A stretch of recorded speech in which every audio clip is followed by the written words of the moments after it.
শোনো সবাই জাহেলিয়াতের যুগের ঘটনা, মানুষের শান্তি ছিল না, চলতো জগতে জুলুম অবিচার, চলতো জগতে জুলুম অবিচার। শোনো শোনো সবাই জাহেলিয়াতের যুগের ঘটনা, মানুষের শান্তি ছিল না, চলতো জগতে জুলুম অবিচার, চলতো জগতে জুলুম অবিচার। কি জুলুম চলতো? কোন পুরুষ যদি মারা যায়, কোন স্ত্রী স্বামী যদি মারা যায়, সেই স্বামীর সঙ্গে স্ত্রীকেও পুড়িয়ে মেরে ফেলা হতো। তো বলছে শোনো, কোন পুরুষ মানুষ মারা গেলে সবাই জমা হতো, কোন পুরুষ মানুষ মারা গেলে সবাই জমা হতো, স্বামীর চিতায় জ্যান্ত বিধবাকে ফেলে দিত, স্বামীর চিতায় জ্যান্ত বিধবাকে ফেলে দিত।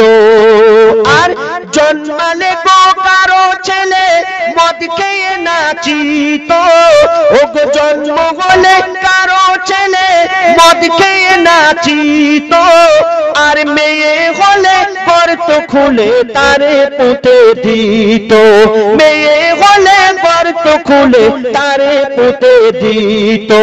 দিন ইসলাম প্রচার হলো, নবীজি করলো ঘোষণা, দিন ইসলাম প্রচার হলো, নবীজি করলো ঘোষণা, এ জুলুম চলতে দেব না, মর্যাদা খোদা দিয়েছে সবার, মর্যাদা খোদা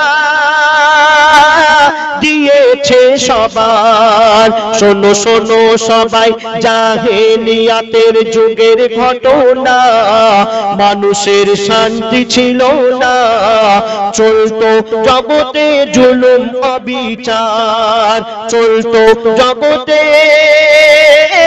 জুলুম অবিচার। একদিন আমার দয়ার রাসূল তিনি সাহাবাদের নিয়ে বক্তব্য রাখছেন, মিলাদ করছেন, আর একজন সাহাবী আবু দারদা নামে, তিনি নবীজির বক্তব্য শুনে, জলসা শুনে হাউ হাউ করে কাঁদছে আর মাথা ঠুকছে। কেন বলছে শোনো, একদিন আমার দয়ার নবী মাহফিলে মিলাদ করে, সেজন ভাগ্যবান, সেজন ভাগ্যবান মেয়ে সন্তান ওগো রয়েছে যার ঘরে, সেজন ভাগ্যবান মেয়ে সন্তান রয়েছে যার ঘরে। আমার দয়ার রাসূল বক্তব্য রাখছেন যে কারো বাড়িতে যদি মেয়ে সন্তান থাকে সেই ব্যক্তি ভাগ্যবান।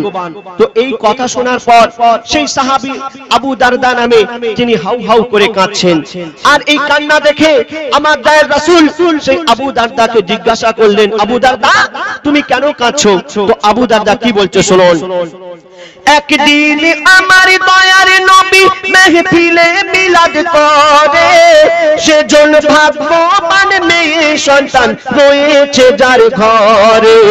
এক সাহাবী মিলাদ শুনে কাঁদে ঝর ঝর করে, মোর দয়ার নবী সান্ত্বনা দেয় জিজ্ঞাসা তারে করে, দয়ার নবী সান্ত্বনা দেয় জিজ্ঞাসা তারে করে।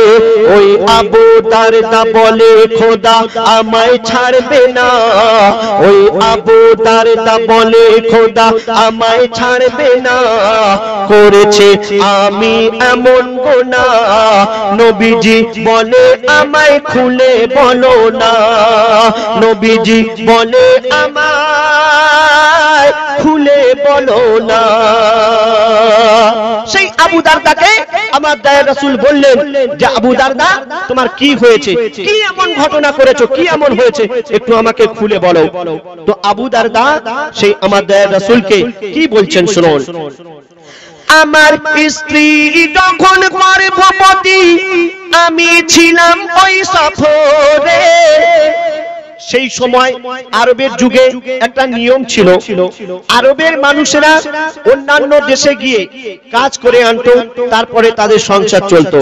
তো আবু দারদা বলছে দয়ার রাসূলকে যে আমার স্ত্রী যখন গর্ভবতী ছিল আমি তখন কাজে চলে গিয়েছিলাম, আর সেখানে গিয়ে কি হচ্ছে, আমার স্ত্রী যখন গর্ভবতী আমি ছিলাম ওই সফরে, 5 বছর পরে ফিরে এলাম আপন ঘরে, 5 বছরের পরে ফিরে এলাম আপন ঘরে।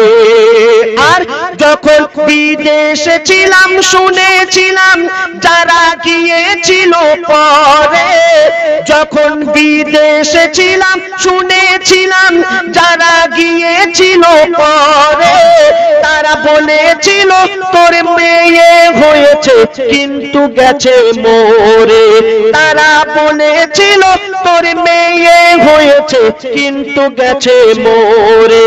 আমার বউ তার ওই লুকিয়ে রাখে আমায় জানায় না, আমার বউ তার ওই লুকিয়ে রাখে আমায় জানায় না, কখনো কিছুই শোনায় না, মেয়েকে লুকিয়ে রাখে ভয়েতে আমার, মেয়েকে লুকিয়ে রাখে ভয়েতে আমার। মায়ের মন তো তাই মেয়েকে লুকিয়ে রেখেছিল, স্বামীকে খবর পাঠিয়েছিল, অন্যান্য পরে যারা গিয়েছিল কাজে তাদেরকে বলে দিয়েছিল যে আমার স্বামীকে বলবে একটা মেয়ে হয়েছিল কিন্তু মারা গেছে। কেন? সে যদি জানে, তার স্বামী যদি জানতে পারে যে মেয়ে হয়েছে, তাহলে এসে আবার আমার সন্তানকে মেরে দেবে। মায়ের মন তো বলছে শুনুন তারপরে কি ঘটনা ঘটছে। সেই স্বামী যখন 5 বছর পরে কাজ করে নিজের বাড়িতে ফিরে আসলো, তারপরে কি ঘটনা ঘটছে শুনুন।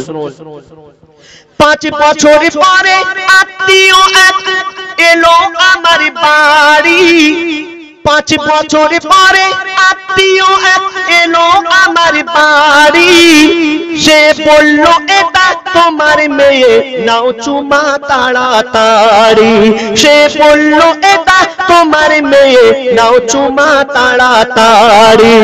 আমি বেদিন ছিলাম রেগে গেলাম মনে হলো আরি, আমি বেদিন ছিলাম রেগে গেলাম মনে হলো আরি, চিন্তা করি এই মেয়েকে কেমন করে মারি, চিন্তা করি এই মেয়েকে কেমন করে মারি। বন্দি করি ঘুরতে যাব বলে নিয়ে যায়, সেই মেয়ে সন্তানের আব্বা আবু দারদা মাকে বলছে, তার মাকে বলছে যে সন্তানকে আমার সঙ্গে দাও, আমার মেয়েকে আমার সঙ্গে দাও, ভালো করে ড্রেস করে আমার সঙ্গে যাও, আমি ঘুরতে নিয়ে যাব। কেন এমনি দিলে তো যেতে দেবে না, দেবে না কেন, যদি মেয়েকে মেরে ফেলে। তাই তার স্ত্রীকে বলল যে আমার মেয়েকে একটু সাজিয়ে গুজিয়ে দাও, আমি বেড়াতে নিয়ে যাব। আর কি ঘটনা ঘটছে শুনুন। বন্দি করি ঘুরতে যাব বলে নিয়ে যায়, গিয়ে এক নিরালায় দাঁড়ায়, ওই মেয়ে বলে হাঁটবো কত আর, ওই মেয়ে বলে হাঁটবো কত আর। মরুর পাহাড় দিয়ে বালির পাহাড় দিয়ে হেঁটে হেঁটে হেঁটে হেঁটে হেঁটে হেঁটে যখন মেয়েকে নিয়ে যাচ্ছে আবু দারদা, বাচ্চা তো মেয়ে, আব্বা আমি আর কত হাঁটবো, আমি আর হাঁটতে পারছি না, আমার পা যন্ত্রণা করছে। মেয়েকে বলছে মা আমি এসে গেছি, আর একটুখানি বাকি আছে। তারপরে কি ঘটনা ঘটছে শুনুন। আমি গর্ত যখন খুলি তখন মেয়ে কয় আমাকে, ফাঁকা মাঠে নিয়ে গিয়ে আবু দারদা গর্ত খুলছে, আবু দারদা গর্ত খুলছে, আবু দারদার গা দিয়ে ঘাম ঝরঝর করে ঝরে যাচ্ছে। মেয়ে বাপের মুখ দেখে কষ্ট হচ্ছে, আমার আব্বার গা দিয়ে ঘাম ঝরছে, নিজের জামা খুলে বাপের মুখটা মুছিয়ে দিচ্ছে। আর কি হচ্ছে বলছে শুনুন। আমি গর্ত যখন খুলি তখন মেয়ে কয় আমাকে, কি হারিয়ে গেছে আব্বা তুমি খুঁজছো ওই গর্ততে, কি হারিয়ে গেছে আব্বা তুমি খুঁজছো ওই গর্ততে, ঝরছিল মোর গা থেকে ঘাম সে মুছে দেয় আমাকে, ঝরছিল মোর গা থেকে ঘাম সে মুছে দেয় দুহাতে। আমি গর্ত খুলি মোর মেয়ে বালি তোলে সাথে সাথে, আমি গর্ত খুলি মোর মেয়ে বালি তোলে সাথে সাথে। তারে ফেলে দেব মেরে দেব সে বুঝতে পারে না, তারে ফেলে দেব মেরে দেব সে বুঝতে পারে না, বিশ্বাস করে না। আমি দিই ফেলে আর তারে তুলি না, আমি দিই ফেলে আর তারে তুলি না। সেই মেয়েকে বালি চাপা দিয়ে মেরে ফেলা হলো। এই ঘটনা শুনে আমার দয়ার রাসূল রেগে গেলেন আবু দারদার উপরে। আবু দারদাকে বলল যে আবু দারদা, আমি তোমাকে ক্ষমা করব, কিন্তু জীবনে তুমি যতদিন বেঁচে থাকবে আমার সামনে আর আসবে না। তারপরে কি হচ্ছে শুনুন। মোর দয়ার নবী সব শুনে আর কেঁদে কেঁদে বলে, মোর দয়ার নবী সব শুনে আর কেঁদে কেঁদে বলে, খোদা করতে পারে ক্ষমা তুমি তওবা করে নিলে, খোদা করতে পারে ক্ষমা তুমি তওবা করে নিলে। তাই রাসূল বললেন আবু দারদা তুমি তওবা করে নাও, আল্লাহ পাক ক্ষমা করে দেবেন, কিন্তু জীবনে বেঁচে থাকতে আমার সামনে আর আসবে না। আবু দারদাকে আল্লাহ পাক ক্ষমা করে দিলেন। কেন? তিনি সেই সময় বেদিন ছিলেন, তিনি জানতেন না। তো বলছে শুনুন, ওই আবু দারদা মাথা ঠোকে খুন ঝরে যায় কপালে, ওই আবু দারদা মাথা ঠোকে খুন ঝরে যায় কপালে। কবি ইয়াসিন বলে কি হতো দিন ইসলাম না আসিলে, ইয়াসিন বলে কি হতো দিন ইসলাম না আসিলে।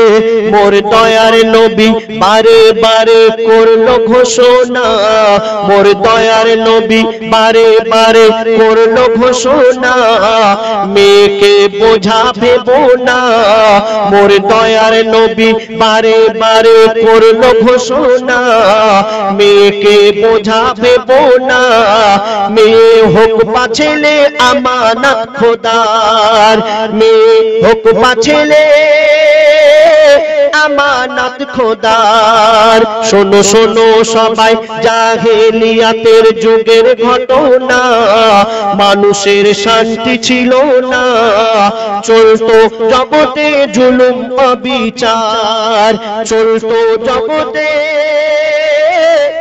জুলুম অবিচার। শুনলে শুনলে